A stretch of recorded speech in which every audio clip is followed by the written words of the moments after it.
Go!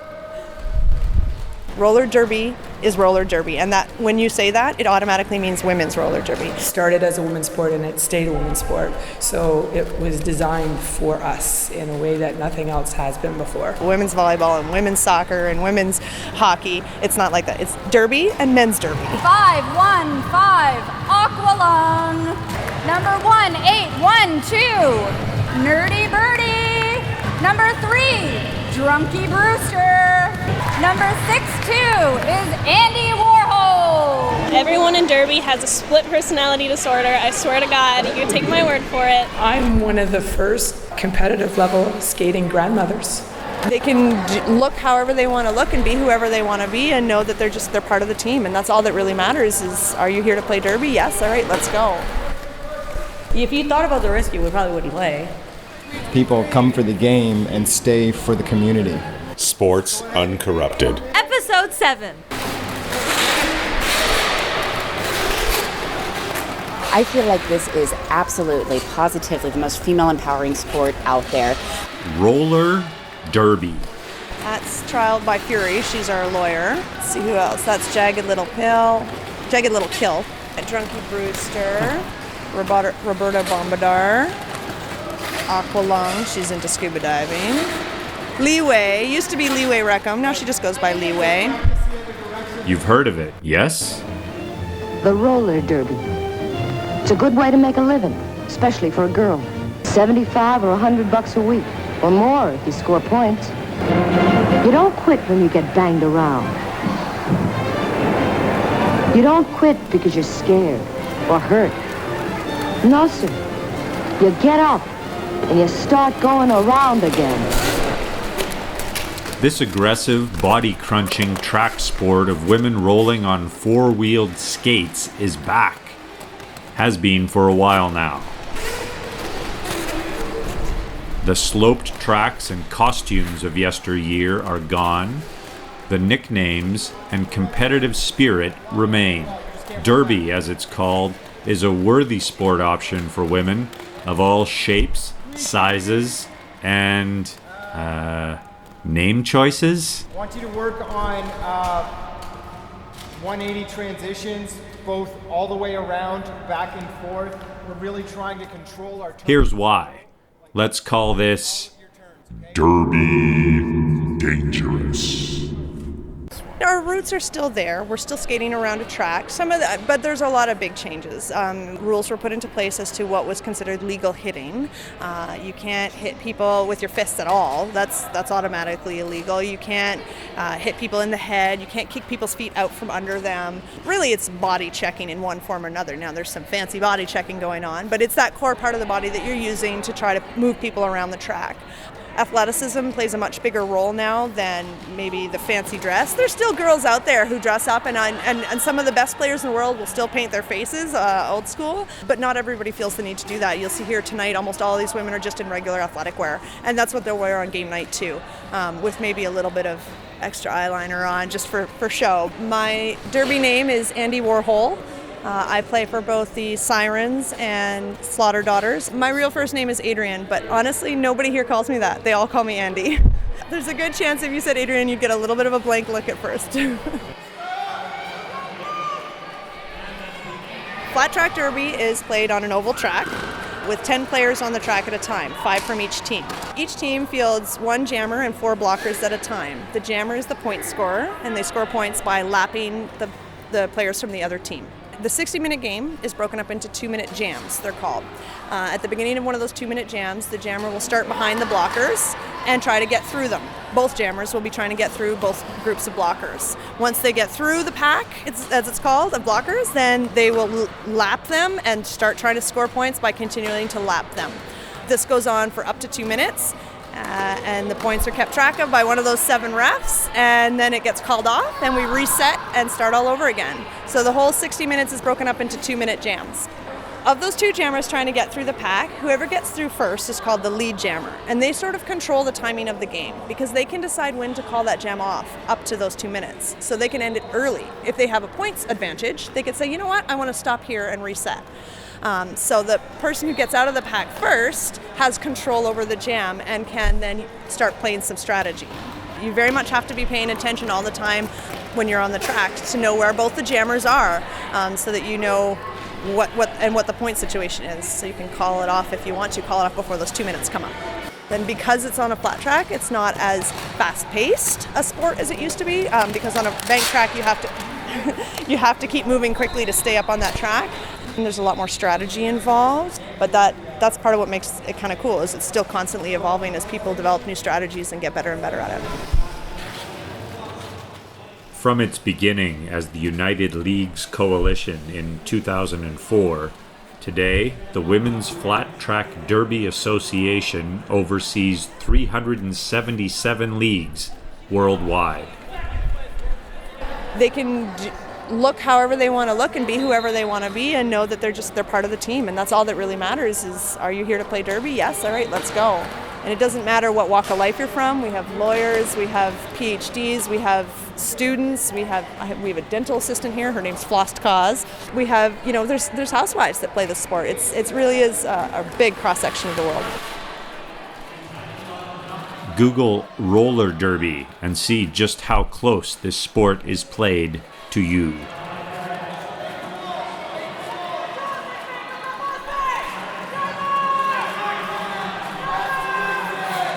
If you had a flat surface and you had a bunch of girls who wanted to do it, it didn't matter if they were tall or small or wide or skinny, or it didn't matter.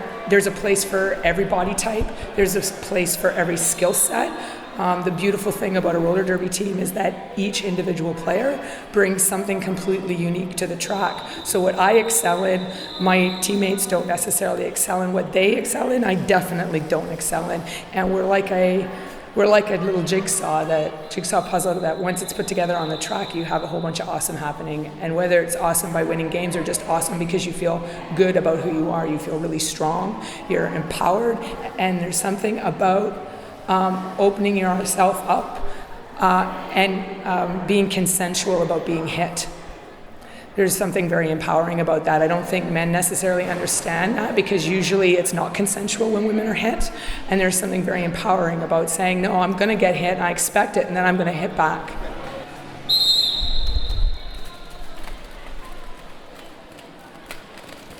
Katie, go! Katie, go! Nobody says an MMA fighter is not a real athlete. He gives himself a nickname.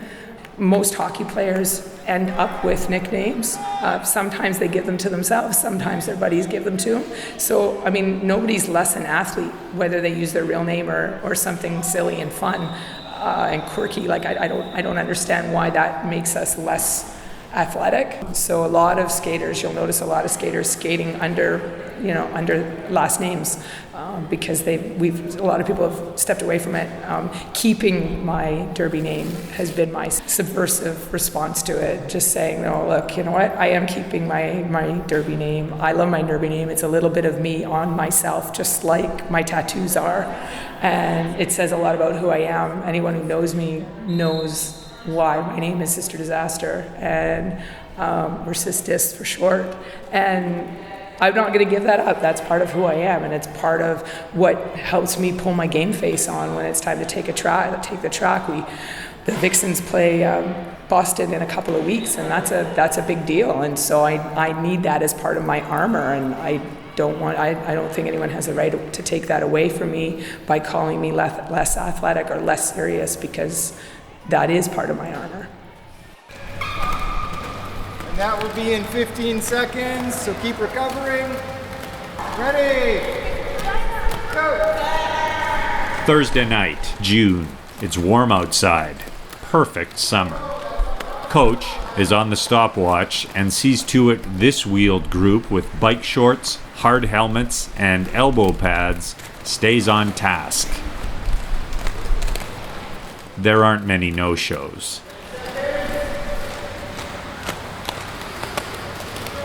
My derby name is Hamish McHavock, and my real name is Jesse Wilson. I started derby about 5 years ago.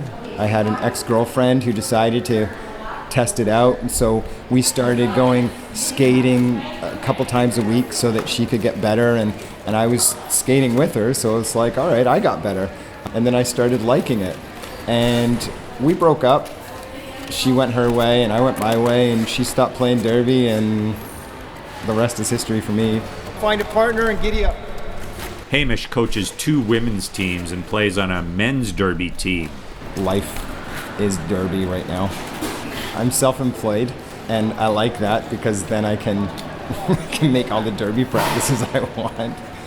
I consider other things. Right now I'm considering training at a gym or, getting back into judo, and it's all as cross-training for roller derby. I'm just thinking, that has an application there. All the way around, back and forth. We're really trying to control our turns, so There's a lot to do with the game, a lot to do with the people. If you are a bit of a misfit, it fits. I know you play at men's derby as well, focusing strictly on the women.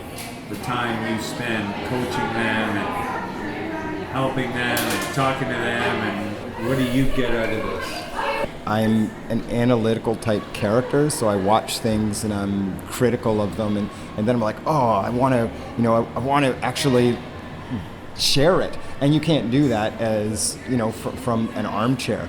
So I like that, but I think that it's also just a part of me. When I wrestled in high school, I coached public school wrestling teams. When I was playing judo, I was one of the coaches there, and so coaching has just always been a thing for me. I'm not really sure why I like doing it, but I like sharing what I know. I understand the game better and better by seeing it from more perspectives.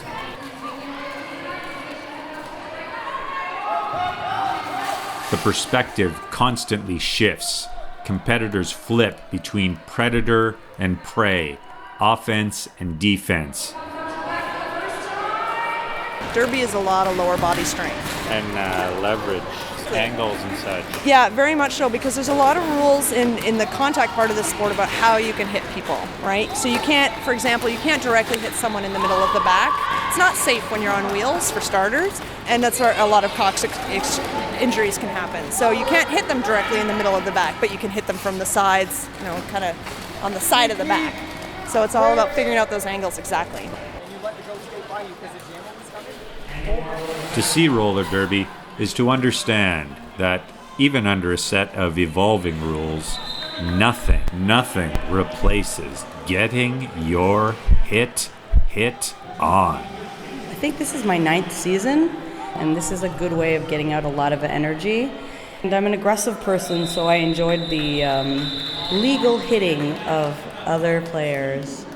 It's Drunky Brewster, and my real name is Natalie.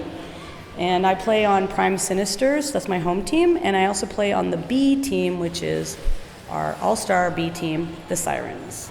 When I was a kid, I really liked Punky Brewster, and as an adult, I still enjoy drinking. So it's very fitting. Lots of my friends who aren't in roller derby call me Drunky now. They're like, oh, this makes sense for you. You don't mind having a drink?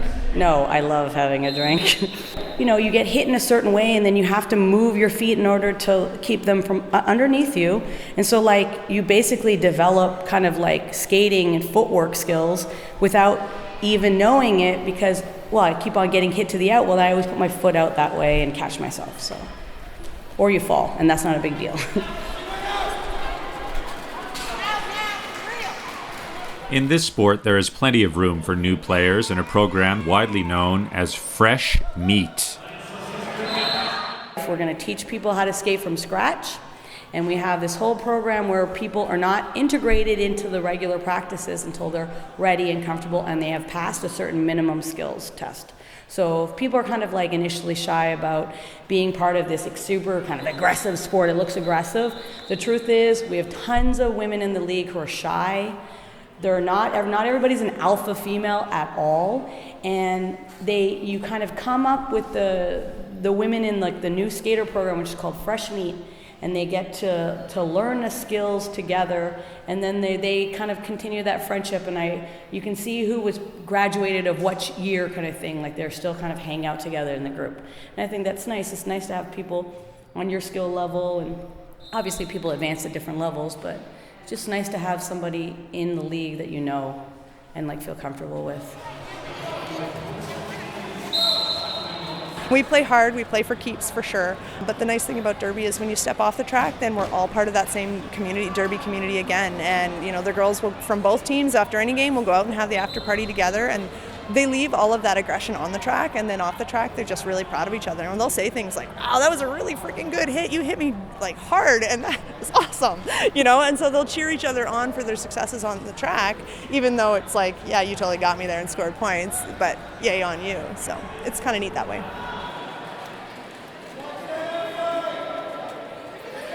Roller derby.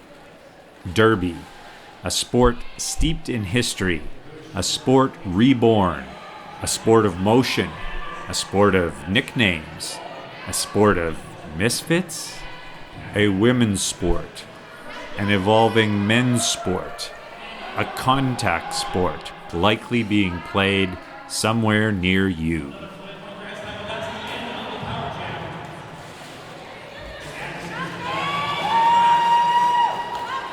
If you can dish it out and take it. I love how strategically smart you have to be, and plus the aggression. Aggression plus the smart, it's a good time. The spirit of Derby is there. The spirit of I want to go out there and leave everything on the track and skate hard. That's still there at the root. But the game has grown up a lot and changed a lot to become a much more legitimate sport. We're all, always hoping that it'll get into the Olympics eventually, because it has every right to be there. It is just as legitimate as any other sport in that regard.